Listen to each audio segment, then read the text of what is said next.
Saya tidak pernah khawatir. Saya bukan pengecut. Saya bukan pecundang. Saya juga bukan penakut. Kehidupan saya keras ditempa karena saya hidup dengan situasi lapangan yang luar biasa. Saya katakan sekali lagi bahwa saya akan tegar dan tidak akan mundur sedikit pun. Karena saya sudah menyatakan dengan tegas bahwa saya percaya apa yang saya yakini benar pasti akan muncul dengan kebenaran. Tidak peduli apa kata orang. Tentu sebagai seorang public figure, lawyer profesional, akademisi, politisi, dan pengusaha, saya tentu akan menjaga nama baik saya dan keluarga saya. Karena itu saudara-saudara sekalian, update saya hari ini hanya ingin menegaskan bahwa menurut saya pokok masalahnya ada di Richard Lee dan Hotman Paris. Dan saya mencabut laporan saya terhadap Pak Ricky Sitohang dan saudara Uya Kuya itu murni dari tim saya, keluarga dan saya. Jadi tidak ada bargaining di situ.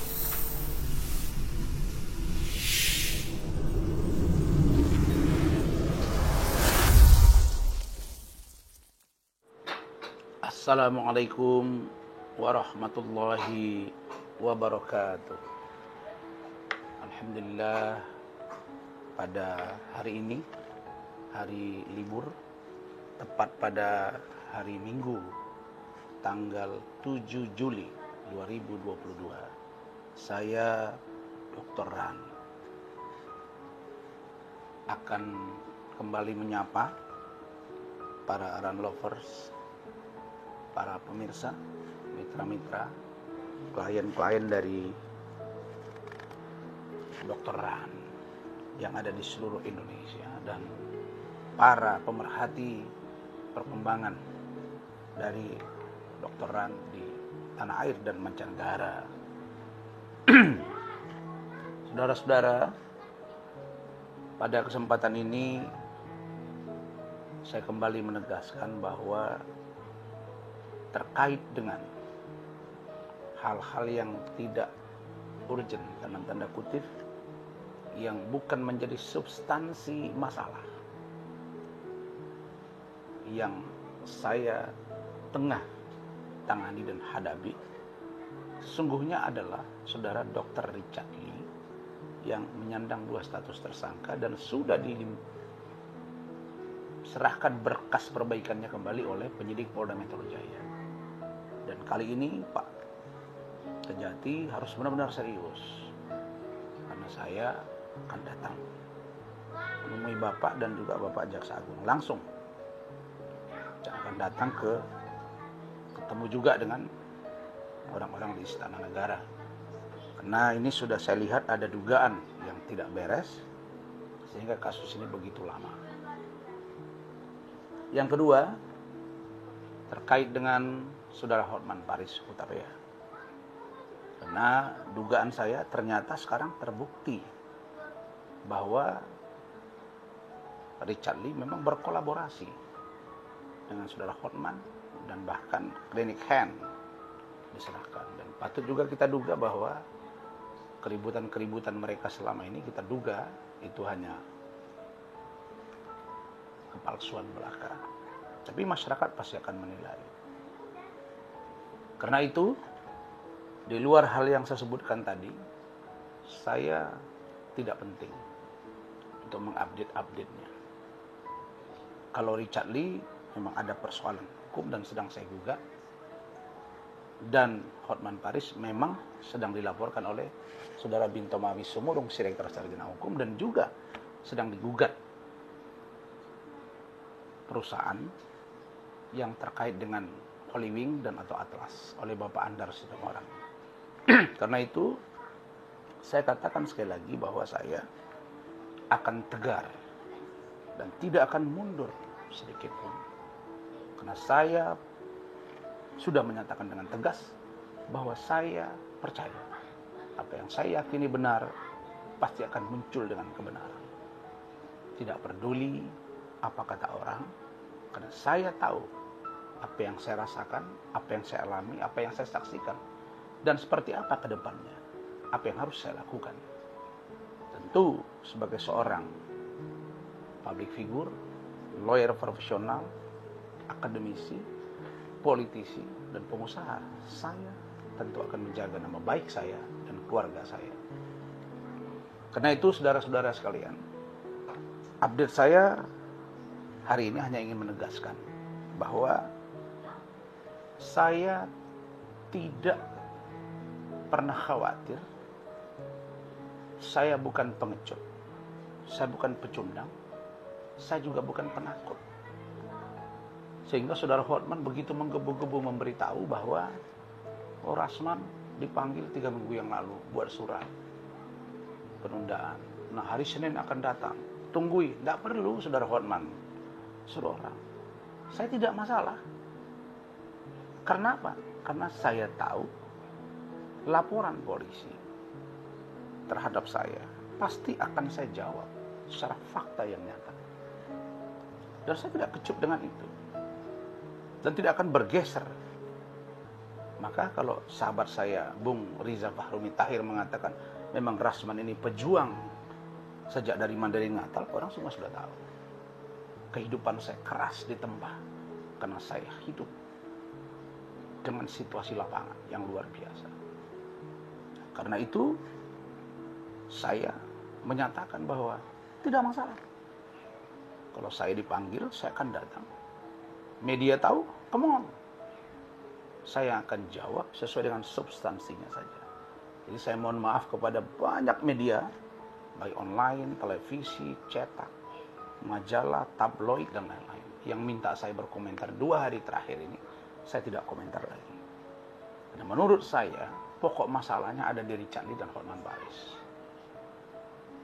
Dan saya mencabut laporan saya terhadap Pak Ricky Sitohang dan saudara Uya Kuya itu murni dari tim saya, keluarga dan saya.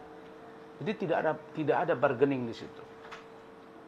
Jadi tidak usah ditafsir-tafsir bahwa seolah-olah ada pembicaraan saya dengan Bang Ricky, ada pembicaraan saya dengan saudara Uya Kuya sehingga dicabut. Jangan, tidak ada itu. Hanya saya berpikir tidak penting. Setelah saya dalami, tidak penting LP itu saya teruskan. Baik terhadap Pak Ricky, baik pun terhadap Uya Kuya. Kenapa? Itu saya sudah jawab kemarin.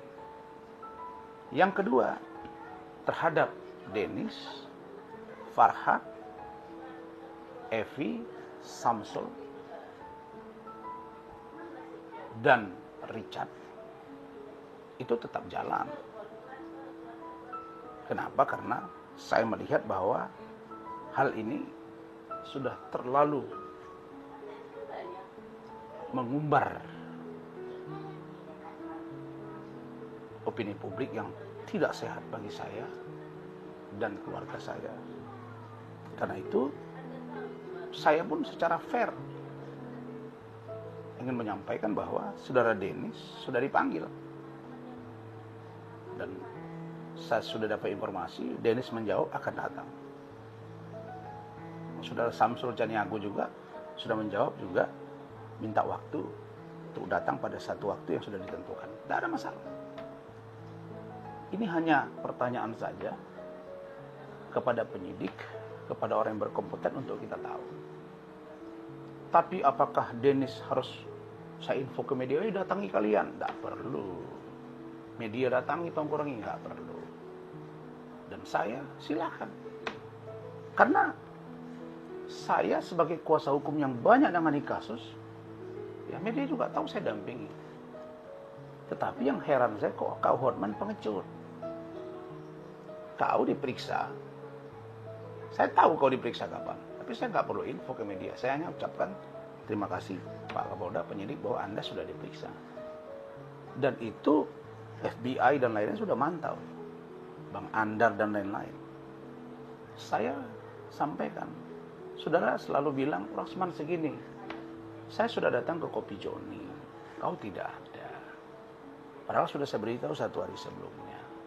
Saya datang ke Bali, kau komentari. Saya datang ke Atlas. 2 jam saya di situ. Kau tidak nongol. Jadi di mana gitu, Hotman? Ya, kau mau jumpa pribadi, ayo. Dimanapun siap.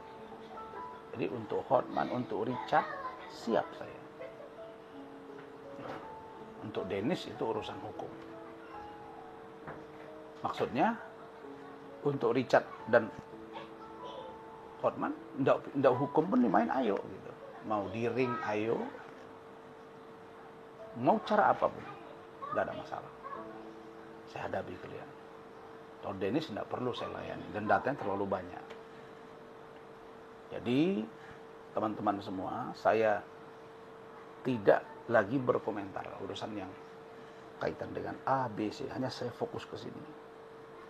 Ya. LP, Richard Lee, yang sudah 2 tersangka, pencemaran nama baik, laporan Kartika Putri, dan illegal access. Sedangkan gugatan saya juga akan berproses tanggal 16 Juni, 16 Agustus ya, 16 Agustus ya? Hah? 14 ya? Ya, 14 Agustus kali ya. Coba tanya nanti. Dan itu semua sudah ditangani oleh tim saya. Jadi itu teman-teman semua yang saya sampaikan, dan insya Allah klien-klien saya nambah terus. Nah, saya tidak pernah update ada orang susah banget saya bantu. Baru-baru ini istri Puan dan lain-lain, dan keluarga saya happy-happy saja. Tidak usah ada yang bermimpi, oh keluarga Rasman begini, ini istrinya diange-ange, kalau bahasa Medan dipanas-panasi, dikompor-kompor, nggak bisa. Kita ini keluarga yang baik-baik, dan seperti ini. Saya setelah sampai rumah, saya sholat, saya makan malam, baru saya posting. Karena memang saya perlu update tentang kegiatan saya, karena itu permintaan banyak dari follower saya. Barangkali itu. Dan terima kasih teman-teman sekalian, terutama saudara Uya Kuya, Dinda Uya Kuya sudah mengirim foto ijazah saudara Edi Haryanto. Nah, saudara Edi Haryanto ini ternyata kata teman-teman ini salah satu pengurus ormas. Wah, ini menarik nih. Nah, ini saya berkepentingan. Kalau untuk ini kenapa menyangkut saya, dan yayasan yang membawahi saya, YPUIC, itu sudah melakukan gugatan. Dan ijazah saudara Edi Haryanto ini akan di-tracking oleh yayasan dan rektorat yang mengeluarkan dan atau mengelola pendidikan saya. Barangkali demikian. Terima kasih, dan jangan dikira saya tidak bersemangat, tapi saya berpikir keadaan ini kalau saya ikut irama orang, maka saya berarti ikut sepikiran dengan orang itu. Jadi saya harus mampu menempatkan diri saya pada posisi di mana saya sebagai intelektual yang mumpuni dan lawyer yang profesional. Adapun selama ini saya terkesan reaktif karena memang itu tipikal saya. Tapi sepanjang dapat saya kendalikan, seperti yang terjadi di Uya Kuya TV, Anda lihat, saya menahan diri dan menahan diri. Dan saya juga lihat saudara Uya Kuya profesional, pertanyaannya cukup menggigit, cukup tajam, dan jawaban saya juga cukup lugas dan tegas. Sedangkan proses lain, biar proses hukumnya akan berlangsung. Jadi demikian, terima kasih. Wallahu muwaffiq ila aqwamit thoriq. Wassalamualaikum warahmatullahi wabarakatuh.